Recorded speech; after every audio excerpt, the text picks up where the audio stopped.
Welcome back to the channel, dear friends. I'm truly honored to have you with me today, because we're about to step into one of the most powerful moments in the history of Chan Buddhism, a moment that shattered illusions, awakened hearts, and continues to ripple through the minds of seekers over 1,000 years later. Today, we explore the legendary awakening of the sixth patriarch of Chan Buddhism, Huineng, and the 5 astonishing verses he spoke upon realizing his true nature. These verses are not merely poetic expressions. They are direct revelations of truth. They point us toward the heart of the Dharma, toward the nature of the mind, and toward freedom. But this is not just history. These verses hold relevance today because the challenges that surrounded Huineng, ignorance, suffering, ego, craving, are still the ones we face now.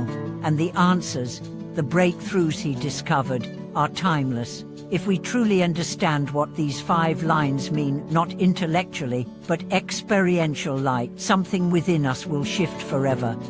So let us begin. The first verse is this: "What unexpected nature, originally pure and clean." This line strikes like a bell in an empty temple. It is the beginning of the collapse of illusion.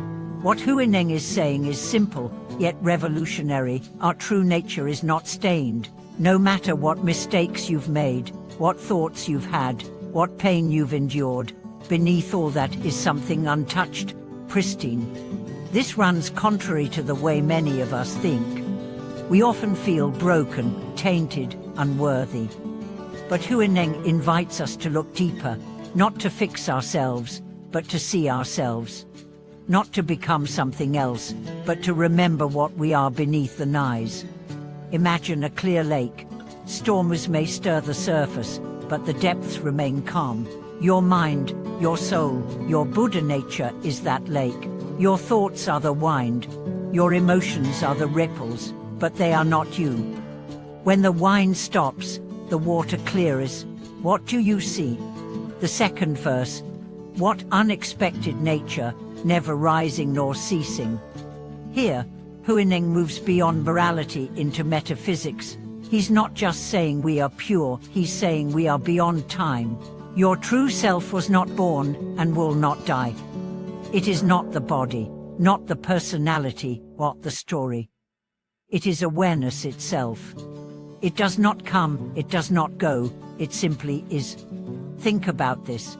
Everything in the world rises and passes. Thoughts, emotions, bodies, civilizations. But awareness, the capacity to know, to witness, it's always been there. It was there when you were 5. It's here now. It will remain even when the story ends. This is what the Buddha realized under the Bodhi tree. This is what Huineng saw in a flash. And if this is true, then much of what we fear, loss, death, change, is built on a misunderstanding. We fear for the part of us that is temporary, but the part that sees, that knows, that simply is that part cannot be touched. That's freedom. Third verse: "What unexpected nature, originally complete in itself." Here lies the antidote to the modern epidemic of unworthiness. We are raised in a world that says, "You're not enough, do more, achieve more, get better." But Huineng's insight is the opposite. You are already whole. You lack nothing. This doesn't mean we don't grow or improve. It means we don't seek outside ourselves for our worth. It means our practice is not about addition, but subtraction, peeling away the false to reveal the true. You don't have to climb a mountain to find your Buddha nature. You just have to sit quietly and notice it's already here, like the sun hidden by clouds. It was never gone, only obscured. Fourth verse: "What unexpected nature, neither moving nor changing." This line brings us into stillness. We often live in reaction. Someone says something, we react. An emotion arises, we follow. A thought appears, we believe. We are pulled, pushed, swayed, and we suffer. But your true nature is like a mountain. Storms rage, winds howl, but it does not move. When you know this stillness not as a concept, but as a lived reality, you become unshakable. This is what great teachers embody. You feel it when you sit in their presence. They are rooted, grounded, clear. Not because they suppress emotion, but because they are not identified with it. They have found the unmoving center within, and so can you. And finally, the fifth verse. What unexpected nature, able to give birth to all things. This is the most paradoxical of all. After saying the true nature is empty, pure, motionless, now Huineng says it gives rise to everything. This is the mystery of form and emptiness.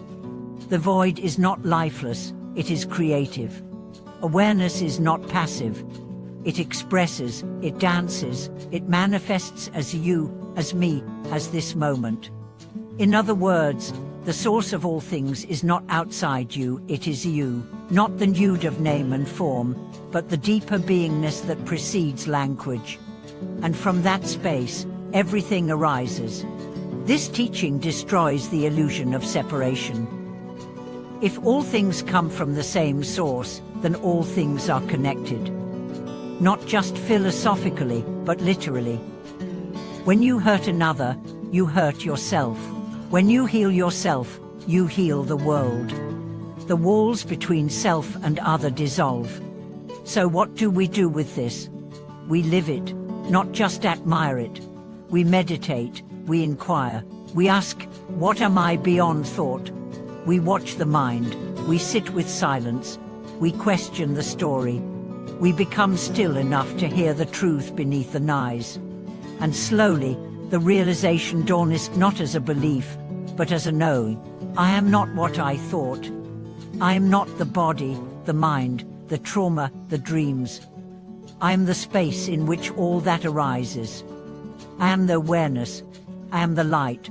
When Huineng spoke these verses, he wasn't just declaring his awakening, he was offering us a mirror. Look into it, see for yourself. These 5 verses are not a destination.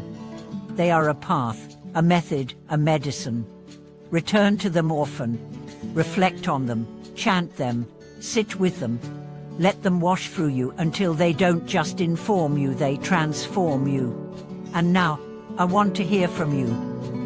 Which verse moved you the most? Which one challenges you? Which one are you ready to embody? Share your thoughts in the comments. Let's grow together. And if you found this video meaningful, please like, subscribe, and share it. Let's bring this wisdom to others still caught in the illusion, still searching outside for what was always within. Thank you for watching this video. Until next time, walk gently, sit deeply, speak truthfully, and remember you are already what you seek.